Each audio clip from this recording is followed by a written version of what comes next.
reports of former Vice President Joe Biden's political death have been greatly exaggerated. What's going on, everybody? It's Rob Smith, America's favorite black gay Republican. And if you think that former Vice President Joe Biden is out of the running to become the next president of the United States, or at least the nominee on the Democratic side, then you're jumping off a little too quick, and I'm going to tell you why. Number one, African American voters have not been given the opportunity to weigh in yet. Going into the primaries in South Carolina, you are going to see the largest voter turnout of African Americans that you have seen throughout this entire process. That's happening right now.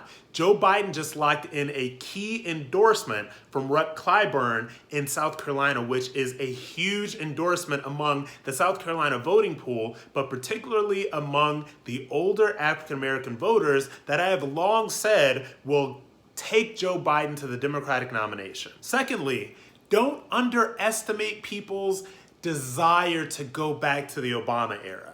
So you and I both know that the Obama era was not great.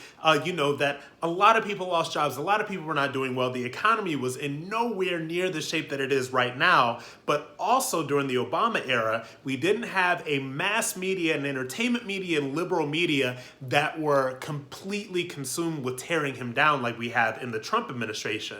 So it gives the illusion that everything is in chaos. So there are people that are under the illusion that everything is in complete chaos, that the world is ending, that the sky is on fire, and they want nothing more than the calming presence of Joe Biden to set everything quote unquote straight in their mind. Even though you and I both know that that is inaccurate, that is frankly BS, and no, I'm not talking about Bernie Sanders, there are a lot of people that think that. So don't underestimate their desires to go back to a more quote unquote calming time for themselves. And finally, guys, let's keep it all the way real. Joe Biden has been surprisingly strong in these last few debates. Granted, we've all seen the gaps on the campaign trail. Granted, we all know that he sometimes doesn't know what state he's in. He does telling stories about corn pop and everything else. But on these last two debate stages, he has been strong. He has been forceful. And when you compare him to every other crazy whack job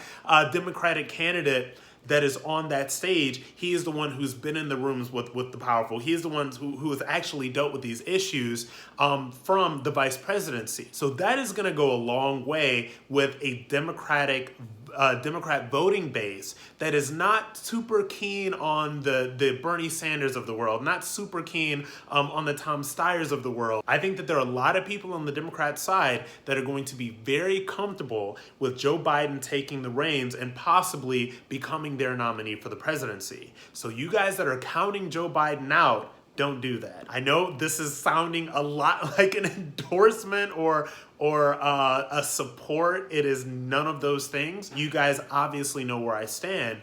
But to think that Joe Biden doesn't have a shot at the Democratic nomination, to think that he is somehow dead in the water or that his campaign is DOA, is not being real about where things are right now.